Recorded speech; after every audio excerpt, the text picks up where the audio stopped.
লেগে শাড়ি লেসছি। তুই বই লেগে শাড়ি লেসছি? ওর লেগে তো নিয়ে আসবাই। দেখি কি শাড়ি এনেছো।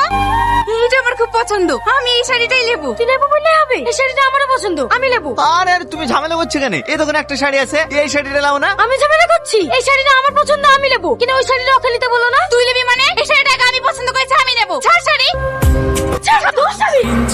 তোমাদেরকে এত করে বারণ করার পরে তোমরা আবার ঝামেলা করছো। আর তুমিও বা কিরকম লোক? তুই ভাই ঝামেলা করতে তুমি দাঁড়িয়ে দাঁড়িয়ে দেখছো? কি করবো বলেন বড় সাহেব, এরকম ঝামেলা প্রতিদিনই হয়। বিয়ে করার বেলায় তো দুটো বিয়ে করেছো, আর এখন ঝামেলা কন্ট্রোল করতে পারছো না। দেখেন মোড়ল সাহেব, কি আর আমার কোনো কথা শোনে না।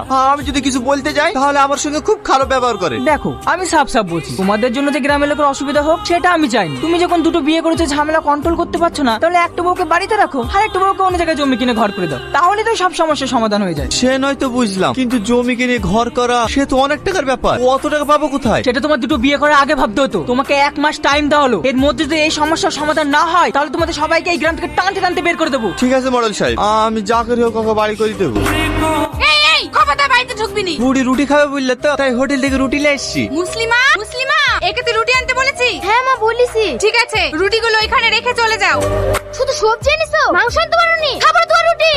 রুটি দিয়ে কেনে? চুটি দিয়ে মুখে মার। আজ 1 সপ্তাহ হয়ে গেল 2000 টাকা দিয়েছি, এখনো টাকা দেওয়ার নাম নাই। বিশ্বাস করো, আমার কাছে 1 টাকাও নাই। মেয়েতে এই রুটিটা খেতে চলে তো আমি হোটেল থেকে ধার করে নিয়ে আসলো। তুমি যে মেয়ে মেয়ে করছো, মেয়ের জন্য 2 পিস মাংস নিয়ে আসলে কি তোমার সয় সম্পত্তি সব শেষ হয়ে যেত?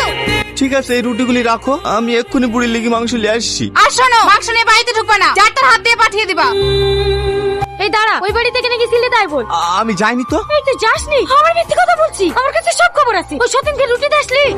আমি ওর জন্য উঠলি যাইনি তো, আমি আমার মেয়ের জন্য উঠলি গেছিল।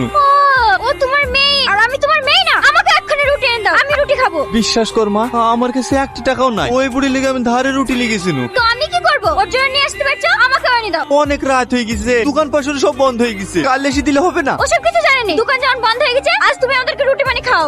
কি হলো, দাঁড়িয়ে থাকলি যে? মেয়েতে রুটি খাবো বলছে, শুনতে পারলিনি? এই দাঁড়া, কোথায় হচ্ছি? ওই বাড়িতে যেমন গিয়েছি গা ধুয়ে শুদ্ধই ঘরে উঠবো। মা আমার খুব খিদে লেগেছে। কইলে রুটি বানানি হলো? কতক্ষণ লাগে? হ্যাঁ হয়ে গেছে, এই একটু থাম, আমি নিয়ে আসছি। দেখালে বুড়ি রুটি তো খাবে, পানি রেখে এনে দেবে তোর মনে বাপ। আমি নিয়ে আসছি। সালমা, পাশে কোনো খাবার নাই, আমার খুব খিদে লেগেছে। কেনে? সতীনের কাছে গিয়েছি, সতীন তোকে খেতে দেয়নি? খেতে দিলে কি তোমার সাথে চাতু?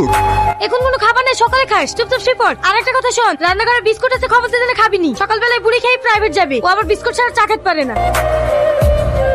ড্যাং ড্যাং করে চলে আসছে, টাকার প্রতি কি লোভ দেখো। ওরে বাবারে, আমার একই লোভ আছে, আর ওর লোভ নাই। তার বেলা তো ভোরবেলা থেকে এসে দাঁড়িয়েছো।